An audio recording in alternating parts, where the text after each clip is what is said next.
করুণা লিল্লাযিনা তাদের জন্য আমানু যারা ঈমান গ্রহণ করেছে মিনকুম তোমাদের মধ্যে হতে ওয়াল্লাযিনা ইউযুনা রাসূলাল্লাহ এবং যারা কষ্ট দেয় আল্লাহর রাসূলকে ইউযুনা কষ্ট দেয় রাসূলাল্লাহ আল্লাহর রাসূলকে লাহুম আযাবুন আলিম তাদের জন্য রয়েছে বেদনাদায়ক শাস্তি আযাবুন শাস্তি আলিম বেদনাদায়ক। তো মুনাফিকরা এই ধরনের উক্ত করে আল্লাহ রাসূলকে কষ্ট দিত যে সে সব শোনে কোনো কথা এড়ানোই যায় না যা বলি তাই শুনে ফেলে। তা আল্লাহ বলছেন তিনি কল্যাণকর কথাগুলি শোনেন তিনি তো কোনো বাজে কথা শোনেন না এবং তিনি আল্লাহর প্রতি বিশ্বাসী এবং মোমেনদের জন্য তিনি নিরাপদ স্থান আশ্রয়স্থল।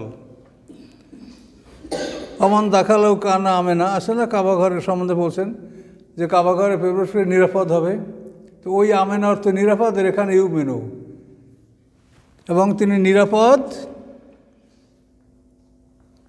মোমেনদের জন্য আশ্রয়স্থল মোমেনদের জন্য।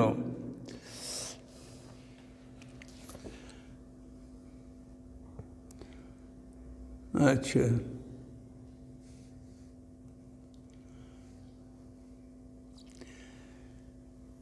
ইয়াহলিফুনা বিল্লাহি লাকুম লিয়ারদুকুম এই মুনাফিকরা শপথ করে তোমাদের উদ্দেশ্যে আল্লাহর নামে লিয়ারদুকুম যাতে তারা তোমাদেরকে সন্তুষ্ট করতে পারে এই শপথের মাধ্যমে তোমাদেরকে তারা যেন সন্তুষ্ট করতে পারে লিয়ারদুকুম।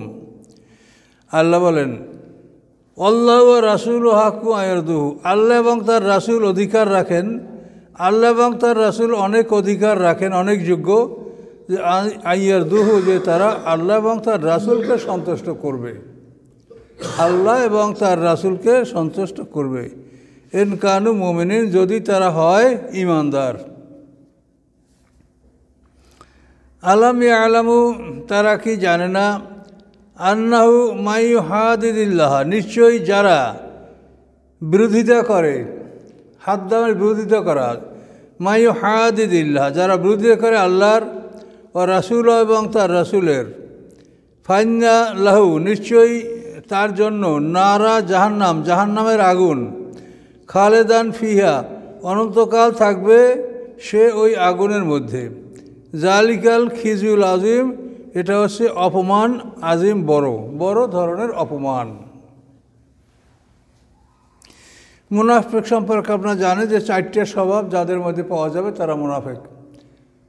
কথার মধ্যে মিথ্যা কথা বলা ওয়াদা খেলাপ করা আমানতের খেয়ানত করা তর্ক বিতর্কের মধ্যে ফাহিশা কালাম ব্যবহার করা এই 4টে স্বভাব যাদের মধ্যে পাওয়া যাবে তারা খাঁটি মুনাফিক মানে তাদের মধ্যে মোটেও ঈমান নাই সে নামাজ রোজা যাই করুক তার কোনো মূল্য নাই।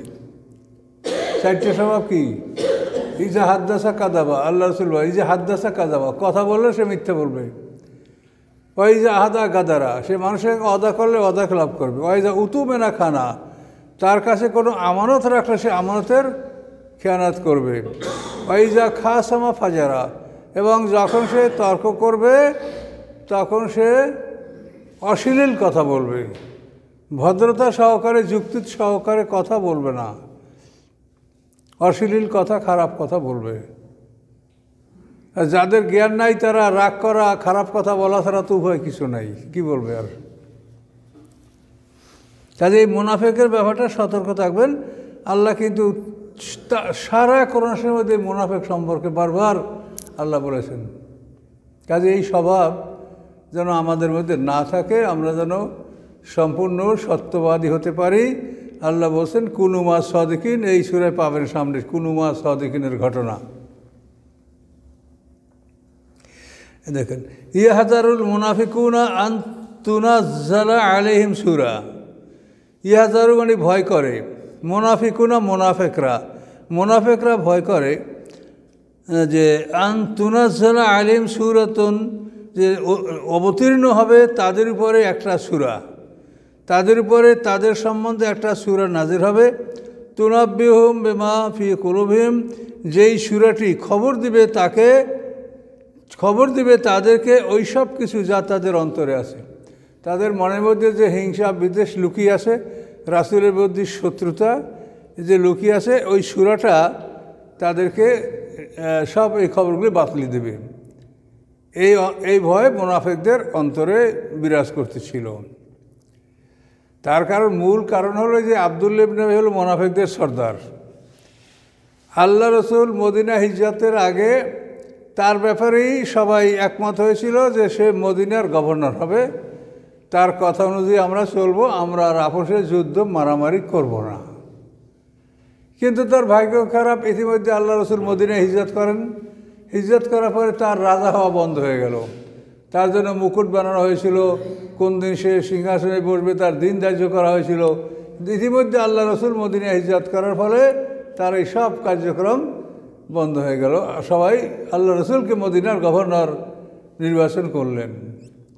এই যে তার মনে একটা ক্ষোভ যে এই লোকটা এসে আমারে সর্বনাশ করলো, কাজী মুহাম্মদ সাল্লামকে যদি কোনোভাবে তার পতন ঘটানো যায় তা আমি তো মদিনার রাজা হব।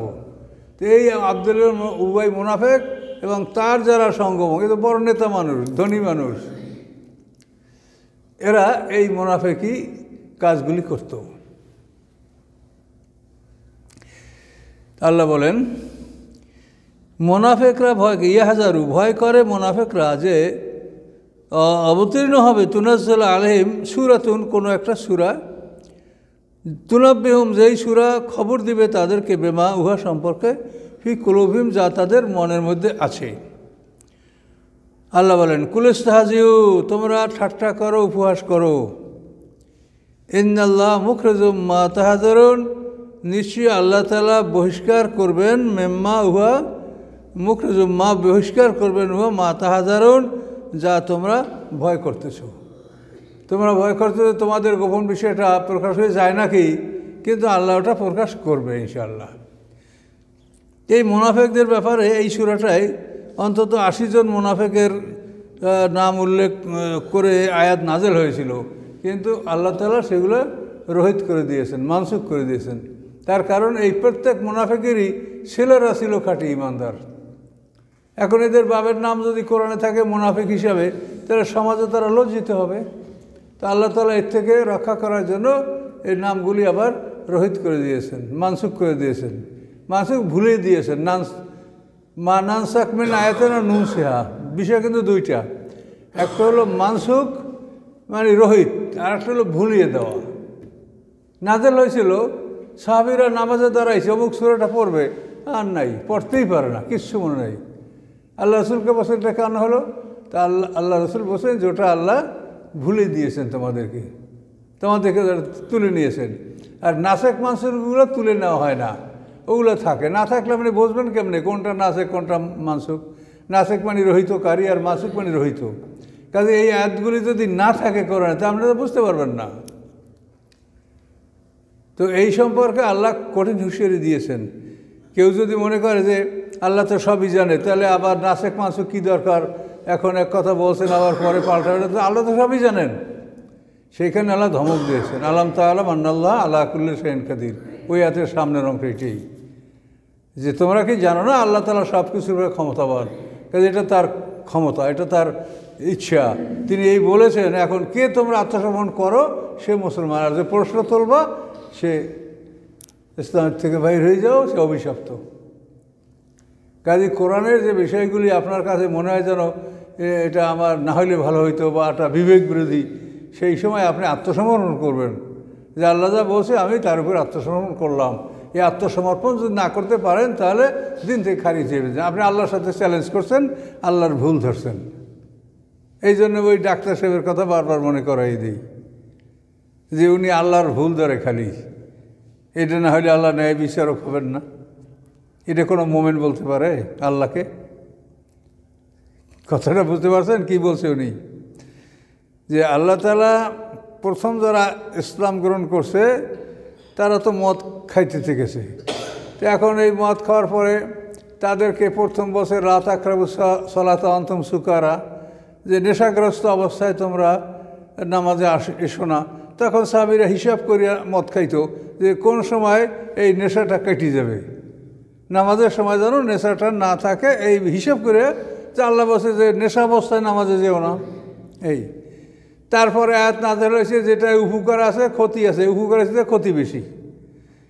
এরপরে 3 নম্বর আয়াত নাযিল হয়েছে যেটা শয়তানের আমল, এইটা আল্লাহ তাআলা তোমাদের জন্য চিরতরে অবৈধ।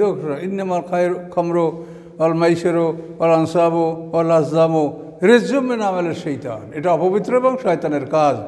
ফাজতানিবুহু, তোমরা এই কাজটা বর্জন করো। তো এইটা ইসলাম আসার 17 বছর পরে আয়াত নাযিল হয়েছে।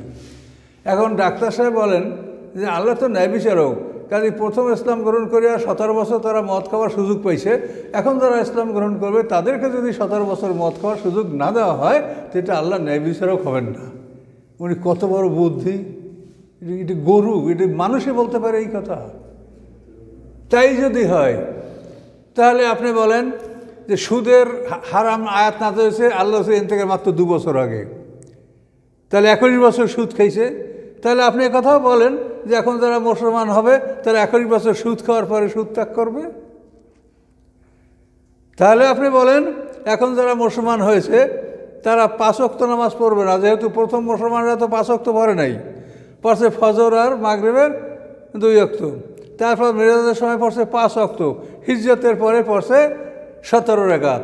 তাহলে এই মানে 13 মানে হিজরতের আগে 13 বছর, আর এরপরে আরও 1 বছর, তো এই 14 বছর পর্যন্ত এরা ওই রকম 2 রাকাত নামাজ পড়বে, 2 রাকাত করিয়া 14 বছর পর তারা 17 রাকাত পড়বে। ও ডাক্তার সাহেব, আপনার ডাক্তারি দিয়ে এটার জবাব দেন, তাই কী দিতে পারেন আপনি? কাজে এই পণ্ডিতই সব জায়গায় খাটে না। ইসলামের মূল কথা হলো আত্মসমর্পণ, সারেন্ডার করেন, বুঝলে আলহামদুলিল্লাহ মানেন, আর না বুঝলে সারেন্ডার করেন। আয়াতে মুতাশাবিহাতগুলি সম্বন্ধে কি বলা হয়েছে? যারা ইমানদার, যারা জ্ঞানী, আর রাসিখুনা ফিল ইলমি ইয়াকুলুনা, তারা কি বলে? কুল্লুম মিন ইনদি রাব্বিনা, সবই আল্লাহর পক্ষ থেকে, আমরা এ ব্যাপারে কোনো বাড়াবাড়ি করব না। হয়তো বলাই আছে যে আয়াতগুলি হলো মুহকাম এবং মুতাশাবিহাত, তবে এই যেগুলো আমরা আলোচনা করি এটা মুতাশাবিহাত না, এটা স্পষ্ট মুহকাম আয়াত। কাজে এই ধরনের কথা, কাল্পনিক কথা বলা যদি কত বড় অপরাধ, এটা হাসরের ময়দানে তারা দেখতে পাবে। আর বিশেষ করে হলো এইসব লোক, এরা মাদ্রাসায় পড়ছে ক্লাস 4 পর্যন্ত, ওনার বই পিছিয়ে লেখা আছে দেখেন, উনি মাদ্রাসায় পড়েন, উনি ডাক্তারি পড়ছে কত বছর? 18-20 বছর পরে ডাক্তার হয়েছে, আর উনি কোরআনের গবেষক হয়েছে 4 বছর পরিয়া, সেই জন্য তো আবল তাবল বলে। কাজে এই জন্য এই ধরনের কথা বা কাজ ঠিক না। বিশেষ করে আমাদের আলেমরা তাকে সহযোগিতা করছে। আমাদের রাজশাহী শহরের অনেক আলেম আছে যে ওনার ভক্ত, আমার থেকেও কিছু ছুটে দিয়ে তাদের দল করছে, আমার এলাকায়ও আছে কিছু, তার কারণ ওনার পয়সা আছে।